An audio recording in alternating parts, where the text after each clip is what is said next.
Kasuya, a small town in Fukuoka Prefecture on the southern Japanese island of Kyushu. 2008, a 57-year-old man lives alone. He's between jobs. His days are quiet and they follow a pattern. The kind of pattern a person falls into when there's no one else in the house to disrupt it. He waits, he eats, he leaves, he comes back, he sleeps. And for a long time, nothing about any of it was remarkable. And then the food started going. Not a lot, not all at once. Just a little less in the refrigerator than he remembered. A few bites missing here, a container not quite as full as he left it. The kind of absence you'd explain away 100 times before you'd ever let yourself be afraid of it. So he did what many of us do. He blamed himself, wondered if he was sleepwalking, getting up in the night, eating, forgetting. And let's be honest, we've all stared into the fridge at midnight and wondered the next morning, did I really finish that? So at first, this is almost a joke. A man alone in his house, losing track of his own leftovers. But it didn't stop. It kept happening. And the thing about a small mystery is this: it's only charming until it repeats. Once a pattern shows up, your brain stops making excuses and starts looking for an answer. So he tightens up.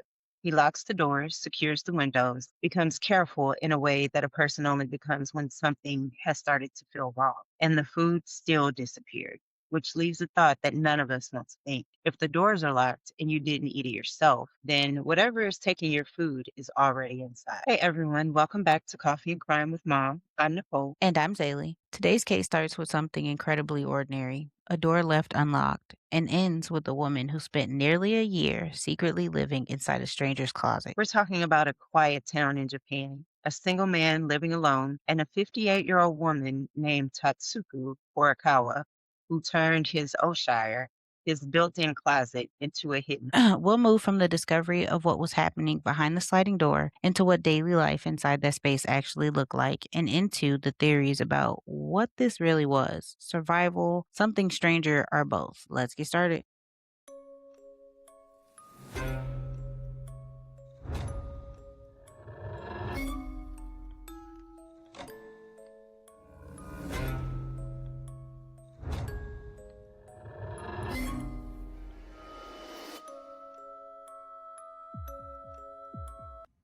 For nearly a year, a woman lived inside a stranger's house, and he never knew. While he slept, she was there. While he ate breakfast at his own table, she was there. While he watched television, showered, and lived every ordinary day of his life, she was a few feet away, behind a sliding door, the entire time. And here's the detail that changes everything. She wasn't crammed into some tiny coat closet. She fit in there. She lived in there, which means whatever that space was, it wasn't what most of us picture when we hear the word closet. What she crawled into is called an Oshire. I'm not sure if I'm saying that right. I'm positive I'm not. But it's a traditional Japanese built-in closet, almost always sealed behind sliding, paper-covered doors called fusuma. And here's the part that matters. An Oshire is not a shallow little space for hanging shirts. It's deep, roughly the size of one tatami mat, about 90 centimeters deep and 180 centimeters long. One source puts it plainly: a standard Oshire is big enough that you could sleep in one if you wanted to. So she wasn't stuffed in there like luggage. She was lying in a small shelf like room split into an upper and lower compartment by a middle shelf. The top compartment,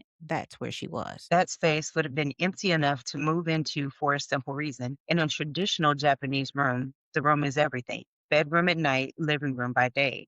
There's no bulky furniture standing guard. Every morning, the futon, the thin floor mattress, gets folded up and pushed into the Oshire to clear the floor for the day. Leaving your bedding out is even considered a little rude. So the closet is designed to sit empty for hours, most of the day and all night if the man was sleeping on a bed instead of a futon. The sliding doors close silently and hide everything behind them. And because they're partly paper, air moves through. She could breathe in there. I mean, picture it: a deep, quiet, breathable cavity sitting empty for hours at a stretch, inside the home of a single man on a predictable schedule. The space is so woven into Japanese life that Doraemon, the robot cat from one of the country's most beloved cartoons, famously sleeps in an Oshire. It's practically a character's bedroom. There are even people in Tokyo today renting out closet-sized Oshire rooms, windowless, about 2.5 square meters, for as little as 600 yen a night. She just found one for free. According to the reports, she gotten in one day when the man had left his door unlocked. She found the place empty and she just stayed. She came out only when he was out or asleep. She took small amounts of food. She used his shower. She used his toilet. The two details define this entire case. First, she stole nothing. No money, no valuables, nothing but a little food. Second, she kept everything immaculate. She cleaned up after herself. She even cleaned the toilet and the shower after using them. Police described her in their own words as neat and clean. That's why he never caught her for a whole year. When they finally asked her why, she gave them one sentence: I had nowhere to go. So this is where it gets complicated because usually the theories mean figuring out who did it. Here we already know. We caught her. So the theories aren't about identity. They're about what this actually was. Right. So, theory one, and the one the police record basically supports, is that this was pure survival. Horikawa was homeless, 58, unemployed. She found an unlocked door, found a warm, dry, empty space, and took shelter. She stole nothing, like we said, hurt no one, and cleaned up after herself because she was trying to be invisible, not to harm anybody. On this reading, she's not a predator. She's a desperate person who found a hiding place and clung to it, which would make sense if she literally had nowhere else to go. Right. And the evidence for this one's strong. Her own words, I had nowhere to go. The absence of theft or violence, the care she took not to be detected because doing you. But I get where it breaks down. A year is a long time to keep calling something pure survival. Sleeping feet from him, learning his schedule, emerging to watch his television, that stretches shelter into something a lot more intimate than the word usually means.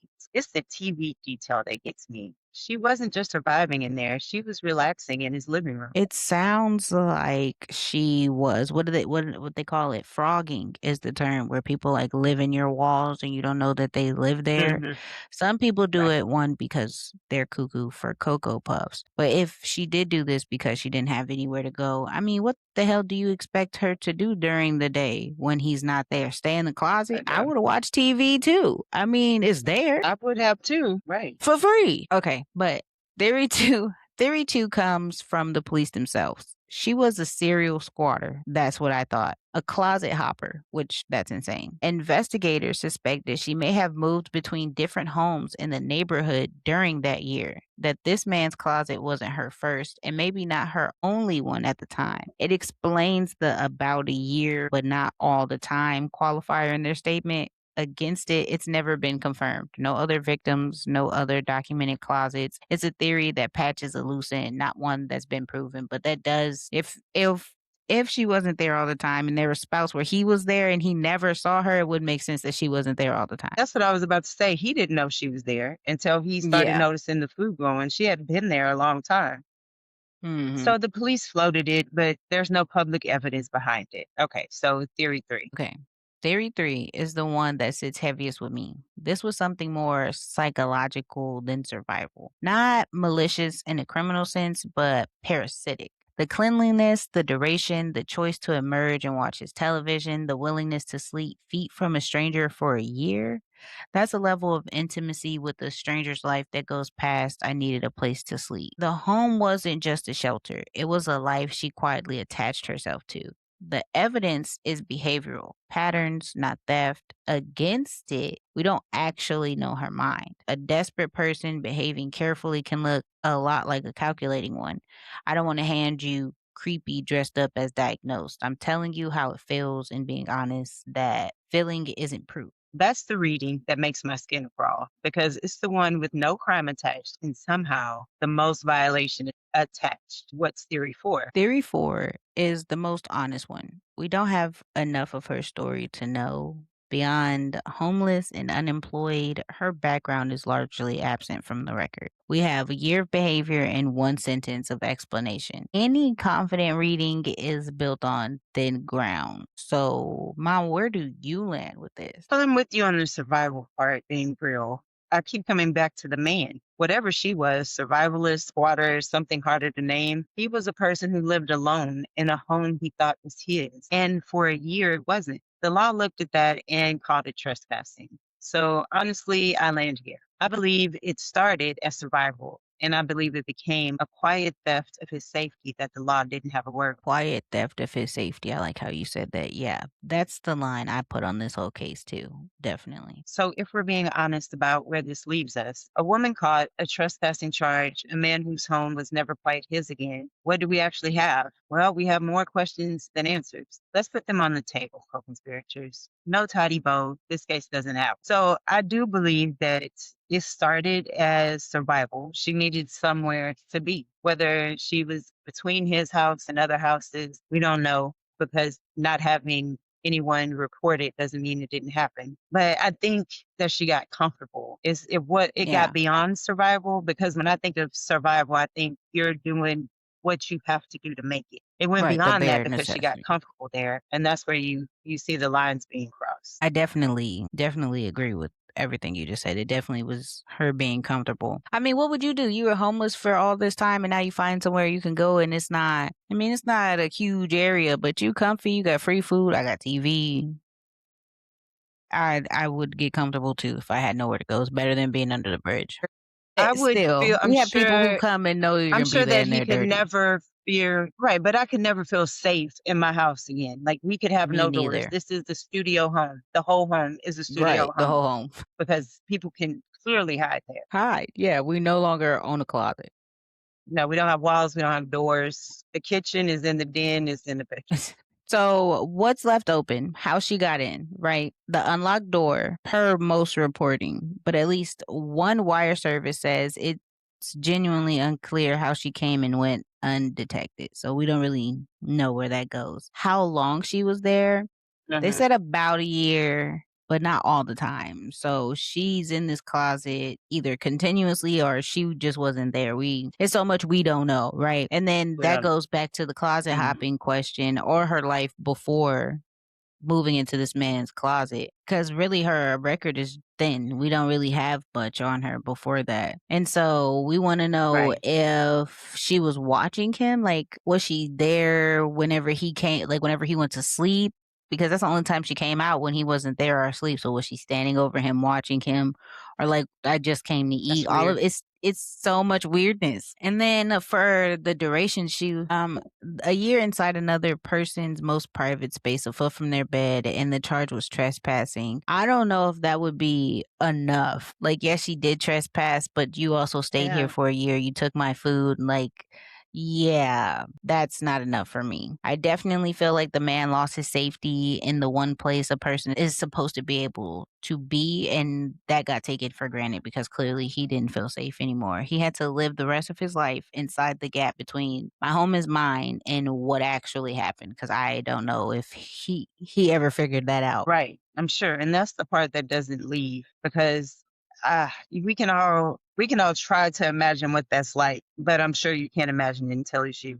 Well, that one's going to sit with me for a while, and I think what stays with me most isn't the woman in the closet, it's the man who didn't know she was there. A person who trusted his own home the way we all trust ours and learned that for a year, the most ordinary part of his day, coming home, closing the door, going to sleep, had been shared in the dark by someone he never invited in. That part leaves me with the heebie-jeebies. Yeah, because whatever happened in Kasuya in the spring of 2008, the disappearing food belongs to history. But the man behind that locked door belonged to himself. His home was supposed to be the one place that was only his. And for nearly a year, it wasn't. Not because someone broke in, but because someone was already there, waiting in the part of the house nobody ever looked at. He was violated, definitely. He was unseen in his own home, and he deserves to be remembered not as a punchline, not as a weird news item, but as a person whose safety was quietly stolen in the one place he had every right to take it for granted.